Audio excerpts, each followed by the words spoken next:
P셋을 남들보다 더 효율적으로 풀기 위해서 X를 직접 구하는 게 아니라 네, 안녕하세요. 해커스 P셋 상황 판단 강사 길규범입니다. 반갑습니다. 안녕하세요 선생님, 피셋 입문생 초봉이라고 합니다. 김정 쌤께 많이 얘기 들었는데요. 지난 언어 논리 수업은 어땠나요? 제가 이제 입문생이라서 잘 모르는데도 되게 쉽게 알려주셔서 되게 좋았어요. 네, 상황 판단이란 과목 자체가 좀 쉬운 과목은 아닌데 오늘도 한번 쉽게 최대한 알려봐 드릴게요. 상황 판단에 대해서 좀 알고 계신가요? 아니요. 제가 상황 판단을 하면 할수록 느끼는 게 상황 판단은 정말 아무거나인 것 같아요. 정말 상황을 판단할 수 있는 기준만 나오면 아무거나 다 될 수 있는 과목인 건데, 그래도 유형화를 시키자면 텍스트 법점은 계산 규칙 경우 5가지로 구분할 수 있거든요. 혹시 뭐 궁금하신 유형이거나 뭐 어려워하시는 유형이 좀 그중에 있으실까요? 계산이 제일 어려워 보이니까. 네, 아무래도 계산 유형이 익숙한 것 같으면서도 또 많이들 어려워하시더라고요. 계산 유형에 대한 전략을 좀 정리해 보려고 하는데, 상황 판단은 유형 구분이 굉장히 중요합니다. 그 유형에 따른 스킬들을 잘 대비해 두셔야 되거든요. 그러니까 이를테면 일을 할 때 상사의 그 분위기를 보는 거죠. 미간의 인상이 찌푸러져 있다. 그 시그널을 받아서 이거는 이제 뭔가 어려움에 처해 있다는 뜻인 거니까 가서 안 되시나 여쭤보면 또 해결될 수 있다. 뭐 이런 식으로 그 문제만의 특징이 좀 있어요. 그래서 그 특징에 따라서 해결할 수 있는 스킬들을 잘 대비해 두신다면 이 스킬로 풀 수 있는 문제가 계속 반복적으로 출제되고 있는 경향이긴 하거든요. 그래서 이렇게 특징에 따른 스킬을 좀 잘 대비해 볼 테고, 유형을 구분해 보자면 계산이 좀 중요한 문제가 있고요. 조건 이해가 중요한 문제가 있어요. 계산이 좀 쉬우면 조건 처리가 좀 어렵고요. 조건 처리가 쉬우면 반대로 계산이 좀 어려워지기도 하고, 이런 특징을 보여요. 그 다음에 계산을 할 때는 정확한 계산을 요구하는 문제와 상대적 계산을 요구하는 문제로 구분하실 수 있습니다. 이를테면 갑과 을이 오디션 프로그램의 결승에 진출했는데, 그래서 심사위원들이 각자 점수를 주시길 이 점수를 가지고 정확한 결과를 도출해야 될 때와 상대적인 점수를 도출해야 될 때가 달라요. 정확한 점수는 각각의 그 참여자가 받은 점수가 몇 점이니? 라고 물어보면 정확한 계산을 해주셔야 되는 거고, 그 다음에 상대적인 거는 참여자 중에 누가 우승했니?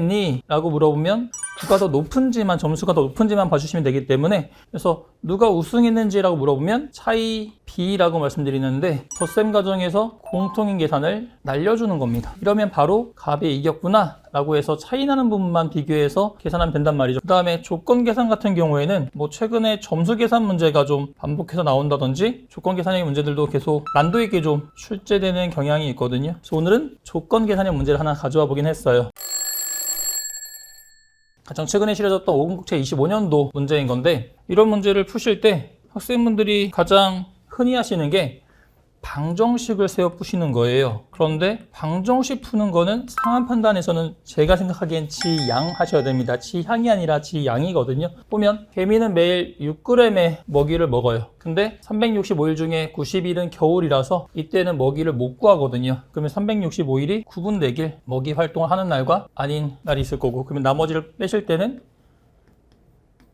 셀쌤의 또 스킬도 있는 게 뭐냐면, 90이 잘 안 빠지면 약간 숫자를 변형해서 100을 뺀 다음에 10을 더해주면 조금 더 쉽게 계산할 수 있거든요. 그래서 275일 동안 먹이를 구하는 거죠. 이 기간 동안에는 매일 아침 10g의 먹이를 수집해서 6g은 먹고 4g은 즉시 비축해요. 그래서 이 기간에는 6g 중에 6g을 먹고 이만큼 비축하는 거죠. 그러다가 어느 날 홍수가 나서 비축한 먹이 중에 3분의 2가 휩쓸려 사라지게 됩니다. 그럼에도 불구하고 꾸준히 계속 먹이를 모아서 계속해서 모자라거나 남는 거 없이 겨울을 무사히 보내게 되는 건데, 이 문제에서 중요한 것 중에 하나는 모자라거나 남는 먹이가 없어야 된다는 점이어서 이걸 잘 활용하시고, 그 다음에 제가 방정식은 최대한 지양하시라고 말씀드렸는데, 학생분들이 그럼 이 식을 풀기 위해서 어디를 미지수 X로 두시냐면, 그러면 홍수가 나기 전날까지를 보통 X라고 친단 말이죠. 우리는 그래서 P셋을 남들보다 더 효율적으로 풀기 위해서 X를 직접 구하는 게 아니라 선지를 대입해버립니다. 근데 또 중요한 게 이거예요. P셋은 정보를 고지고대로 주지 않습니다. 반대로 숨기거든요. 3분의 2가 휩쓸려 사라졌기 때문에 그러면 우리한테 남은 거는 3분의 1이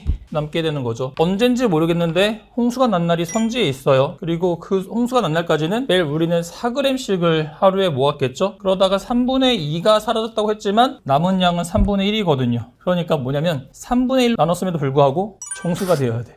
왜냐면 모자라 남는 양이 없어야 되는 거니까. 그러다 보니까 일단 이 값을 3분의 1로 나눴을 때 정수가 되기 위해서는 3의 배수만 답이 될 수 있습니다. 이것만 확인하셔도 선지 2개가 경합하기 때문에 둘 중 하나만 정확하게 해결하시면 답은 구하실 수 있게 돼요. 1번과 4번 중에 선지 4번을 대입한다고 치면 210은 3의 배수인 거니까 70 곱하기 4라고 적을 수 있는 거고 210일째에 홍수가 났기 때문에 남은 65일 동안에는 그래도 계속 비축할 수 있을 테니까요. 비축할 때는 4g을 비축하게 되는 셈인 거니까 이렇게 씹을 수 있거든요. 이걸 가지고 이게 지금 비축된 양인 거고 이걸 가지고 나머지 겨울이어서 먹이를 구할 수 없는 90일 동안에는 하루에 6g을 먹을 수 있어야 되는데 그게 모자라거나 남는 먹이 없이 정확하게 맞아야 돼요. 그래서 이게 맞는지를 검증하시면 된다는 거죠. 이때도 또 잔잔한 스킬이 있습니다. 학생분들은 또 이거를 그냥 곱하고 곱해서 더하시거든요. 여기는 4가 공통이기 때문에 묶어낼 수 있어요. 그래서 여기서도 4란 숫자를 찾아줍니다. 그래서 6을 4로 바꿔주면 똑같이 곱하기 4라는 구조를 만들 수 있어요. 대신 여기서 6에서 4로 바뀌기 위해서는 3분의 2를 해줬기 때문에 이 곱셈 구조를 그대로 유지하기 위해서는 90에다가는 반대로 2분의 3을 해주면 그대로 되는 거죠. 그러면 135가 나오게 될 테고 그러면 묶어냈을 때 더한 135와 여기서의 135가 같아지는 결과가 나오는 거죠. 딱 맞아 떨어지니까 선지 4번이 정답이 되는 거고요. 그러니까 중요했던 게 두 가지가 있었습니다. 3분의 1이 남는 거니까요. 그러기 위해서는 그 전까지 비축해 놓은 양이 3의 배수였어야 되는 건데 근데 비축하는 하루의 양이 4에는 3의 배수의 성질이 없거든요. 그렇기 때문에 선지에서 3의 배수의 성질이 있었어야 돼요. 그래서 바로 선지 1, 4번을 줄이게 되는 거고 하나를 붙잡고 계산하시되 계산하실 때는 이렇게 살짝 수구조만 바꿔주시면 135가 보이게 되는 거죠. 그래서 실은 잘 연습하시면 거의 계산 과정이 필요 없이 해결할 수 있게 됩니다. 네, 어때요? 이제 계산 문제 푸실 수 있겠나요? 아니요.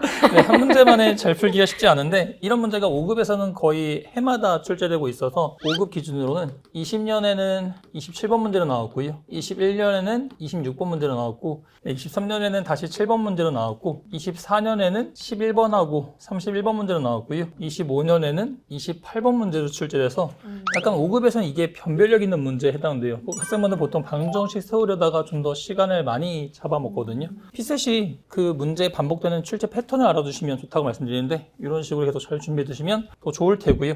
이번에는 그러면 7급 문제에도 한번 적용을 해볼게요. 현재 시점에서 두 번째로 많은 양의 일을 한 사람이거든요. 자, 많은은 아까도 우리 구분해봤지만 정확한 계산과 상대적 계산 중에서는 상대적 계산에 해당하는 유형인 거죠. 그 다음에 이런 문제의 함정이 좀 있는데 학생분들이 시간이 부족하니까 첫 줄 또는 마지막 줄을 잘 안 읽는 경우들이 있으세요. 그래서 여기서는 오늘 해야 하는 일의 양이 같다는 부분을 놓치는 분들이 좀 계시거든요. 그래서 이 부분을 잘 읽어주셔야 되는 거고 첫 번째 문장 읽어보면 갑은 병이 아직 못한 일의 절반에 해당하는 양의 일을 했는데요. 이거 보시고 또 학생분들이 방정식을 세우기 시작한단 말이에요. 그런데 방정식은 최대한 지양하라고 했으니까 갑은 병이, 을은 정이, 병은 정은 갑이, 무는 을이 각 문장의 주어 부분, 시작 부분을 보면 이렇게 구분할 수 있거든요. 이러면 가장 중요한 정보가 되는, 가장 중요한 힌트가 되는 문장은 세 번째 문장이에요.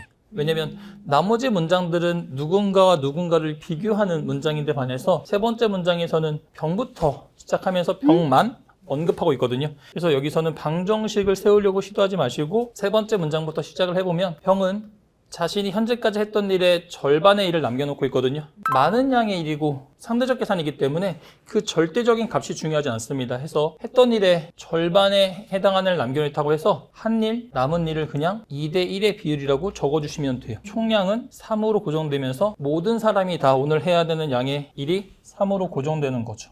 병의 값이 나오고 나면 병으로 이어가시는 거예요. 그래서 꼭 주어진 조건 순서대로 처리하는 게 아니라 그 중에 해결하는 과정 중에 가장 유리한 조건부터 먼저 처리해 주셔야 시간 단축이 가능하거든요. 그래서 병 보고 병 연결된 정보 보시면 갑은 병이 아직 못한 일의 절반의 일을 했기 때문에 남은 일의 절반을 하게 되는 거죠. 그러면 남은 양은 이렇게 되는 셈인 거고 그 다음에 갑에 대한 정보가 나왔기 때문에 갑을 찾아가서 보시면 정은 갑이 남겨놓고 있는 일과 동일한 양을 했기 때문에 정은 동일한 양을 이해를 했구나 라고 보시면 될 테고 나머지 남겨놓은 게 2분의 1이 되는 거죠. 그 다음에 정이 나왔으니까 다음 정을 찾아가 보시면 을은 을이 남겨놓은 일에 2배를 했으니까요. 남겨놓은 일에 2배를 하게 되는 셈인 거고 마지막 을 가서 보시면 무는 을이 남겨놓은 일 절반의 일을 했기 때문에 절반 하고 나면 나머지 이런 식으로 채울 수 있는 거죠. 이렇게 값을 다 채우고 나면 두 번째로 누가 많은 일을 했어 인 거니까 첫 번째고 두 번째여서 선지 3번을 골라주시면 됩니다. 이런 식으로 해서